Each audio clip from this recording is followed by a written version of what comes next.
네, 일단 수익은 나고 있는데 계속 들고 가야 되나 아니면 차익 실현을 해야 되나 상당히 고민이 깊어지는 시점 아닌가 싶습니다. 이분의 조언이 필요할 것 같습니다. 마이트리 투자자문 배은정 대표와 함께합니다. 대표님 어서 오세요. 안녕하세요. 안녕하세요. 지난주에 못 나오셨잖아요. 월요일에. 네. 어디 뭐 싱가포르 출장 다녀오셨다면서요? 네. 거기 뭐 하러 가신 거예요? 요즘에 이제 네. 저희가 안 그래도 해외 투자 유치하기 위해서 좀 많이 노력을 하고 있는데 특히나 싱가포르에서 동남아권에서는 사실 한국 시장에 대해서 좀 거리감 때문에 이제 관심이 좀 적었었어요. 동북 네. 시장에 대해서 관심이 좀 떨어졌는데 요즘에 반대로 한국 시장에 대한 좀 문의가 많이 깊어지셔가지고 관심들이 좀 많아지셨나요? 네. 그래서 오. 투자자 이제 세미나 하고 왔습니다. 성공적이셨나요? 네. 좋은 반응이었습니다. 다행입니다. 자, 외국인들이 지금 좀 멱살 잡고 끌어올리고 있는 우리 시장인 것 같아요. 개인분들은 지금 엄청나게 하차를 하고 계세요. 한 주 동안에 거의 7조 원 가까이 지금 하차를 했습니다. 이게 뭐 중도 하차를 하신 건지 종점에서 잘 하차를 하신 건지 모르겠는데 코스피 사상 최고 행진 지금 얼마나 더 갈 거라고 보세요? 지금 이거를 좀 세계 글로벌 증시에서의 위치, 상대의 위치를 좀 평가를 해봐야 될 것 같습니다. 저희가 그냥 막연히 좀 코리아 디스카운트라고 했었었는데 지금 구체적으로 보면 아직도 글로벌 증시가 전부 다 사상 초고점을 찍은 상황에서 걔네들의 PER을 좀 비교를 해보면 미국이 26배고요. 뭐 일본, 대만만 해도 18배, 17배 정도 됩니다. 근데 아직 한국은 15배 정도, 이제 3,400 찍어서 15배 정도가 됐거든요. 네. PBR도 마찬가지로 미국은 뭐 2.6배 정도 되고 뭐 대만만 해도 1.8배 정도는 되는데 한국은 아직 이제 3,400 찍으면서 1.2배가 됐어요. 그래서 아직까지 글로벌 증시의 위치상에 있어서는 아직도 리레이팅의 영역이 더 남아있을 것이다. 그러면 얘네가 대만이나 일본 정도만 가더라도 저희가 3,400에서 3,800까지는 좀 여유가 있거든요. 네. 그래서 지금 모멘텀이 강하게 들어왔기 때문에 3,800에서 4,000까지는 저희가 기대해 볼 수 있을 거라고 생각합니다. 이게 근데 개인분들이 이제 경험적으로 지금 이런 판단들을 하실 수밖에 없는 상황인 것 같아요. 이렇게 많이 올라갈 리가 없어. 이런 생각들을 한 번은 조정을 거치지 않을까? 이렇게들 생각을 하시는 게 좀 네. 나름 또 합리적인 부분이 있지 않습니까? 네, 뭐 차익 실현을 또 하셔서도 되고요. 그리고 네. 투자에 있어서 뭐 항상 이제 쉬어가는 구간도 있을 수 있고 하기 때문에 뭐 그런 거는 좋다고 생각을 했는데 다만 이제 저희가 과도한 이 기대감인지 아니면 적절한 기대감인지를 우려를 하잖아요. 네. 그런데 이재명 대표의 발표를 통해서 우리 정부의 증시 부양 의지에 대해서 저희가 좀 확인을 했습니다. 왜 저희가 8월 달에도 앵커님한테 얘기했지만 대주주 완화 이거 10억으로 내면서 시험대에 들고 있다라고 네. 했는데 이재명 정부에서 이재명 대표님 직접 얘기했어요. 예. 지금 대주주의 이슈라든지 배당소득세 이런 이슈들을 우리 정부의 주가 부양 의지에 대한 시험대로 확인을 하고 있는 것 같다. 우리는 그럼 기꺼이 주가 부양 의지를 주가 부양할 수 있도록 모든 정책을 하겠다라고 했기 때문에 예. 조금 더 기대감을 가져보는 방향성으로 점 찍어 주셔도 좋을 것 같습니다. 이번 주에 이제 FOMC에서 금리 인하는 확실시 되고 있는데 네. 금리 인하를 전후해서 시장의 흐름이 뭔가 좀 추세가 달라지거나 이럴 가능성도 있을까요? 있을 것 같습니다. 일단 가장 중요한 거는 국내 상황을 보면 좀 사실 기대감을 갖기엔 충분하기는 한데 예. 앞서도 많이 얘기가 나고 있지만 프랑스가 신용등급이 갑자기 감등이 됐습니다. 여기서 가장 큰 문제는 재정적자에 대한 비율이 5.8% 이상 된다. 이게 특히 달러를 가지고 있지 않은 국가에서 이렇게 재정적자 비율이 높다는 거 해서 이제 IMF 얘기까지 지금 나오고 있어요. 이거가 저희가 과거에도 2012년도에 유럽발 재정위기 나오면서 증시가 좀 흔들렸습니다. 그래서 국내 상황보다는 국외 상황의 환경적인 요인으로 조정을 받을 수 있는 가능성은 있다고 보여지기 때문에 그런 하락 변동성에는 유의를 하셔야 될 것 같습니다. 조심을 좀 해야겠군요.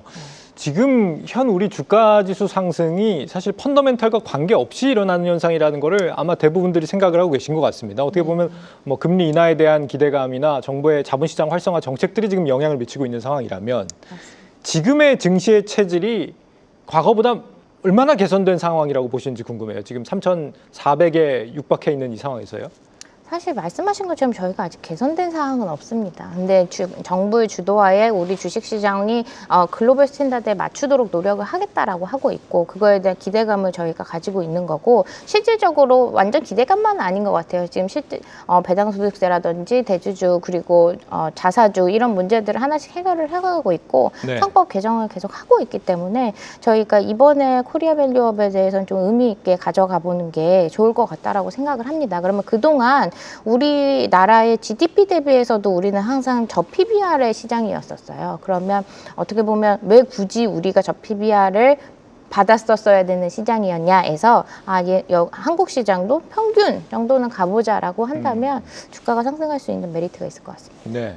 이번 주에 이제 미국 금리 인하 단행과 함께 나타나는 변화로서 예상되는 게 이제 달러 약세에 맞습니다. 그리고 뭐 금이나 원자재 같은 것들이 이제 달러가 약세다 보니까 반대로 강세를 보이는 부분, 채권 가격이 하락하고 우리 환율은 하락하고 이런 흐름을 좀 점치는 시각들이 많은데 여기에 대해서 혹시 대표님도 동의를 하시나요? 이 흐름을? 네, 달러 하락은 좀 경계감을 가지고 봐야 될 것 같습니다. 어째서요? 아직 한국 환율의 변동성이 좀 높은 상황이고요. 그리고 이번 주에 그 주요 국가들의 금리 결정이 많이 결정이 되는데 네. 미국, 캐나다, 그리고 영국, 일본 이렇게 있습니다. 얘네들이 지금 미국과 캐나다는 인하를 할 거로 보여지고 영국과 일본은 동결을 할 거로 보여지는데요. 좀 온도 차이가 나죠. 근데 일본이 동결을 한다는 건 뭐냐면 일본은 사실 인상할 걸 우리가 많이 기대를 했는데 연초부터 계속 아직 동결이 되고 있습니다. 반대로 인플레이션이 점점 잡히고 있다. 인플레이션보다는 일본도 경기 둔화에 대한 우려감이 더 커지고 있다라고 한다면 글로벌 그 경기가 약간 둔화의 방향성을 좀 가지고 가고 있다는 생각을 해보면 우리가 한국은 어떻게 될지 좀 주의 깊게 봐야 되고 한국은 그럼 금리를 어떻게 할 거냐 할지에 대해 아직은 방향성이 애매한 상황입니다. 그래서 한국의 금리 결정이 어떻게 되냐에 따라서 좀 원달러 환율이 실제로 많이 내려갈 수 있을지 이건 좀 지켜봐야 할 것 같습니다. 금하고 은, 구리 이런 쪽의 원자재 쪽에서는 가격 상승이 좀 눈에 띄는 상황인데요. 맞습니다. 금이 너무 올랐다고 생각해서 이제 다른 원자재 쪽으로 좀 눈들을 돌리시는 것 같거든요. 네. 이쪽의 투자에 대해서는 좀 어떤 견해 갖고 계세요? 저는 개인적으로 말씀드리면 금 대신에 은은 하지 마시라고 얘기를 하고 싶어요. 이건 좀 영역이 다른 부분인 것 같습니다. 지금 우리가 금을 투자하겠다고 하는 거는 어떤 해지 자산으로서의 의미 그리고 동시에 지금 금리가 인하됐지만 재정에 대한 우려감 때문에 우리가 준비 자산으로서의 금에 대한 가치를 이제 생각을 하는 거예요. 근데 은은 그런 역할이 없습니다. 그래서 금과 은을 대체제로 생각을 하시면 안 되고 근데 같이 지금 뭔가 모멘텀이 섞이는 원자재의 모멘텀이 섞이는 구간이라 은에 대한 트레이딩 영역은 가능할 거로 보여집니다. 그리고 동시에 저희가 지난달에도 백금에 대해서 좀 가격 상승이 많이 있었어요. 금 가격이 많이 올랐으니까 금과 비견해서 되는 백금이 상대적 가치가 낮다라고 얘기를 했는데 이 두 가지는 좀 엄연히 분리해서 보셔야지 될 것 같습니다. 네, 지금 국내 증시 투심은 반도체 섹터로 몰리고 있습니다. 대표님께서 반도체를 하반기 연말까지는 좀 봐야 된다 말씀을 주셨는데 진짜로 삼성전자 지금 엔비디아가 HBM에 더해서 GDDR7을 결합한 차세대 AI 칩 베라 루빈을 공개하면서 이게 SK 하이닉스보다는 삼성전자에 좀 더 방점을 찍는 소식으로 들려오고 있는데 SK 하이닉스와 삼성전자 여기에 대한 관심들이 굉장히 많습니다. 네. 네. 삼성전자는 이제 드디어 모멘텀이 좀 실린 것 같습니다. 그리고 저희가 뭐 7월달 방송에서도 말씀드렸지만 HBM4에 대한 기대감도 있고 GDDR7, DDR7은 이건 삼성전자가 잘하는 영역입니다. 그래서 삼성전자가 전 세계 1위를 하는 기술력을 가진 영역이기 때문에 분명히 여기서 가시적인 성과를 낼 것이라고 보고 있고요. 네. 그렇다면 HBM4, 파운드리 그리고 DDR 거기에다가 더불어서 지금 삼성전자가 리더십을 복귀하면서 M&A에도 되게 적극적으로 지금 하고 있습니다. 오늘도 일본 히타치의 백색 가전 부분 인수를 할 거라는 그런 기대감이 나오고 있는데요. 뭔가 그런 모멘텀이 실리는 호재들이 많이 있기 때문에 당분간 상승 더 유효할 것이라고 보고 있습니다. 그리고 SK 하이닉스는 저희가 뭐 지금 어떻게 보면 HBM4에 있어서는 하이닉스랑 삼성전자가 약간 경쟁 관계에 있습니다. 어떤 일정 부분의 파이를 주가를 삼성전자가 가져갈 수도 있는 상황인데, 근데 하이닉스 보면 지금 밸류에이션을 계속 우리가 안 따져볼 수 없는데, 우리 역사적으로는 가장 고점이기는 하지만 아직도 빅테크들에 비해서 예를 들어 마이크론은 PE 28배고요. TSMC도 27배 정도 되는데 아직 하이닉스가 10배가 안 되고 있습니다. 그래서 예. 코리아 리레이팅 시에는 SK 하이닉스 계속 상승할 수 있는 여력이 있습니다.